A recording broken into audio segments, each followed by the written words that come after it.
Hi, I'm Kristen, and today I'll be talking about Federal UAP Release Number 5 on war.gov as of August 7th, 2026. And so we had video, PDF, and image files that were released today, no audio files. And I would say that it is very lackluster. This is quite possibly the worst release that has come out so far, just in my opinion. There's nothing substantial, nothing that is shocking, a lot of kind of the same of what we've already seen.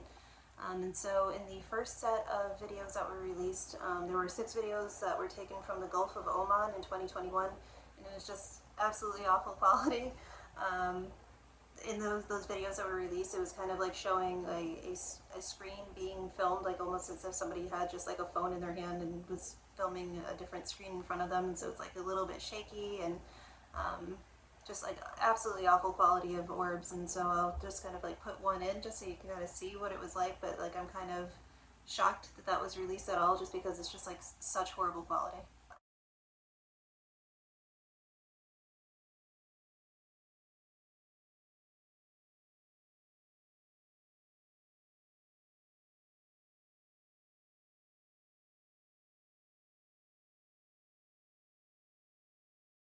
Okay, and then there were also 5 videos taken by the US Navy and submitted by the Navy's Unidentified Anomalous Phenomena Task Force, which is called UAPTF. And so they took just video recordings of an orb over the Pacific Ocean in 2019. Those are more recordings of a screen, so more terrible quality videos. And so the first 3 clips, it actually looks like it's just video footage from like the 1940s. Like, it is such horrible quality that it's like, again, it's unbelievable that those were even released. And then kind of in the second set of videos that were taken from the Pacific Ocean, it's kind of like, as we've seen in these other releases, like these kind of sets of double orbs. So it's like there's, in these videos, it's like one set of 2 and then another set of 2 like above it, and they're moving at the same pace. They appear to have like the kind of like fireball quality that a lot of experiencers have seen. So it's, at some points it looks like a little bit red, other points it looks like a little bit orange. So it kind of like changes between the 2 colors. But once again, it's shaky cam. It's absolutely horrific looking footage.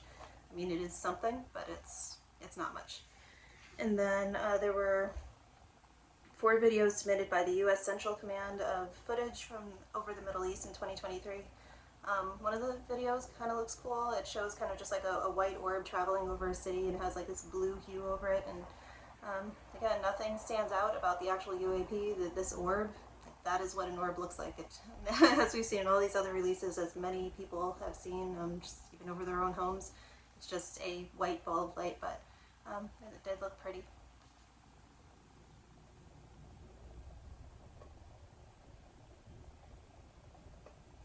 And then also of footage from the Middle East in 2023, there was also an orb traveling over mountains, and that was a little bit pretty too. But once again, very standard orb, nothing special or standout about it. And then we did get a new set of images that were all generated by the FBI to kind of show what had been seen by former military members. And so in the first picture that was released, there was a large triangle craft, and that was seen by a military member over Bagram Air Force Base in Afghanistan in 2002. And then there was another image shown of a triangle craft seen by 2 military members in the summer of 2011. And then there was a triangle craft with red lights seen over Colorado Springs, Colorado in 2023. And so that last image, that kind of ties into a PDF that came out today that was quite interesting. This interview was conducted in January 2026 with a former employee of the Department of War who saw a dark triangle over Colorado Springs. But what really stood out to me from that PDF, and I kind of saw one other person that was talking about it earlier this morning, is that the person who spotted that had a moment of missing time. And so this is possibly like the most interesting interview that I've read so far that war.gov has put out. And so the person that saw that craft, he said that he lost 25 minutes and the time on his watch was ahead of his phone and car's digital clock.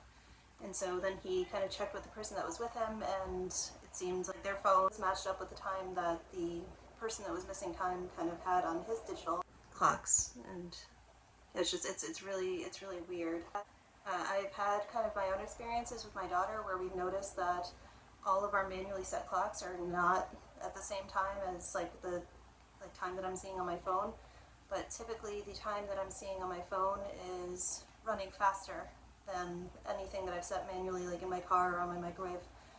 So it's almost like digitally it's being shown as being sped up, but I think that like in this military member's account of, or the employee of the Department of War, excuse me, in his account of what he was seeing, his watch was ahead, so it was manual time was ahead, which it's a lot more confusing to me to understand how that could have happened. You would think that like his watch would have stopped, but instead it was running faster than quote like real time that you would see on like digitally updated clocks. So very, very weird.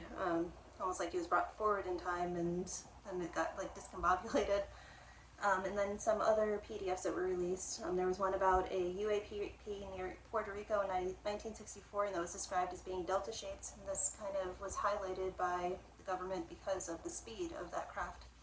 And so the document said an AN/SPS 49 radar system on board the USS Gyat, G-Y-A-T-T, which was a U.S. Navy guided missile destroyer, clocked this UAP going at 3,800 knots, or approximately 4,373 miles per hour.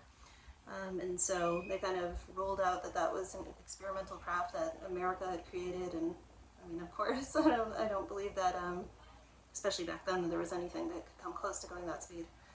And then there was another PDF that was a document sent from Rio de Janeiro U.S. Embassy to the Secretary of State in Washington, D.C. on November 14th, 1963. That was regarding a large metal manned balloon with dead crewmen, and those dead crewmen were wearing uniforms or, quote, spacesuits with strange markings. So make of that what you will, because that was in the 60s. People might have just, like, maybe the bodies were so badly kind of destroyed in whatever happened in that accident that they couldn't tell if what they were looking at was human or not, and maybe they just weren't familiar with markings from another country.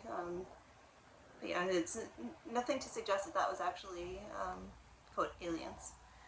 And then there was one other kind of PDF that stood out to me, and that was an intelligence review about ghost rockets over Scandinavia in May 1946. And so the Swedish assessment said that they were, quote, of a celestial origin, but they may have been low-flying V-1 missiles being tested by the Soviet Union. And so, well, again, this is almost like kind of like a question of like, why was that even included in today's release? It's very similar to kind of like these shaky cam screen recordings that aren't even like actual screen recordings that might be decent that we think of now. It's just like poor quality, and with this particular kind of document, it's telling you multiple different explanations of what was probably happening. So it's not even a UAP at that point. It's not unidentified. Like they identified it at the time that this was happening. So yeah, this is a really quick release with nothing really worth writing home about. I am not holding my breath for there to be great new revelations coming out, but perhaps if more kind of civilian stories and civilian reports are brought forward by war.gov, then you would get like a lot more information.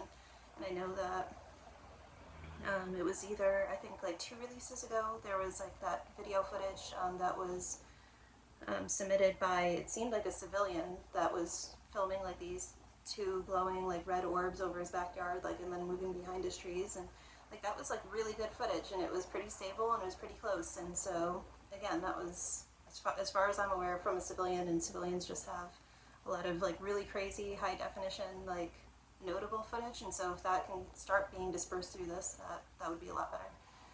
Yeah, so I will fill you in the next time that there's another release, and so take care, and I'll see you next time. Bye bye.